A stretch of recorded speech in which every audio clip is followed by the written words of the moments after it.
when Stephen and I guess Samantha too was giving their testimonial, you were maybe a few feet away from them. What was that like?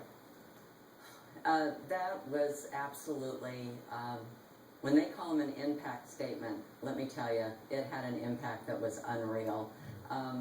Stephen and Samantha were probably about 5 feet directly in front of me. I wanted to reach out and hold them. I saw how angry and upset Stephen was, but so emotionally distraught.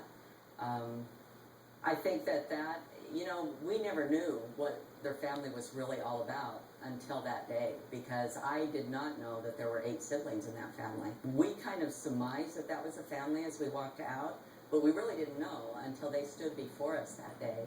And I think that's what precipitated me to say I'm sorry. I was so distraught over not being able to reach a unanimous verdict. The jury speaking out and speaking to HLN, the network that brought you this trial. Juror number 10 is with us, Carol Gosling. She ended up being an alternate. Carol, can you do this for me? Because we've been doing this for 5 months, speculating on what we think actually happened. You know, what actually happened inside that bathroom in that bedroom that day? What do you believe right now, here today, happened? In what order and what precipitated it? What's your version of this killing? She had planned it for a long time, and I think she caught him off guard totally. She surprised him, and I have gone over and over in my mind how the order of things, how it all happened. But in the end, I'm not sure that makes a lot of difference. No, but tell me, Carol, because you were a juror. You listened to all the evidence. I want to hear what you believe actually happened. She had it planned for a long time, and she sprang on him. She surprised him and was able to overpower him, probably by whatever initial blows he got. Do you believe she stabbed him first or shot him first? And do you have a theory on why she just didn't, you know, as soon as she saw him, pull out the gun and shoot him in the head?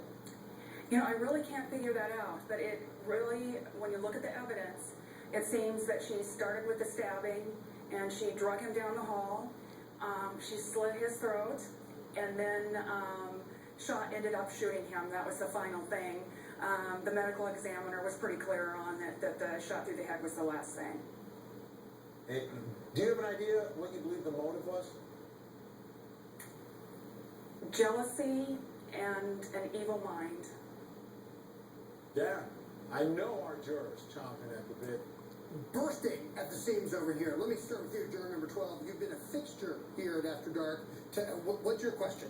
Carol, I would like to ask you if you were prepared for the disappointment of being selected as an alternate juror after you had invested as many months as you did in the trial, and then all of a sudden you're on the sidelines and can't help Travis or his family. You know, it was a disappointment.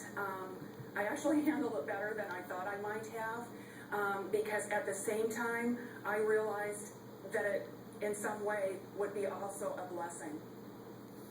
Let me do my Phil Donahue run. I know it down, so now you're not going to kill me. Hi, Carol. My question is, how did you feel about the lack of evidence for the pedophilia thing? Yeah, how did that land over there?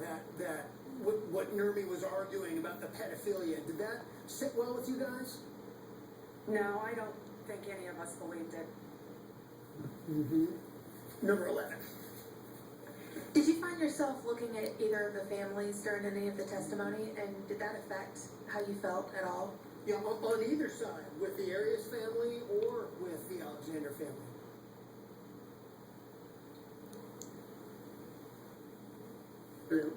Did we lose you, Carol? Do you hear us still? Oh, I'm sorry.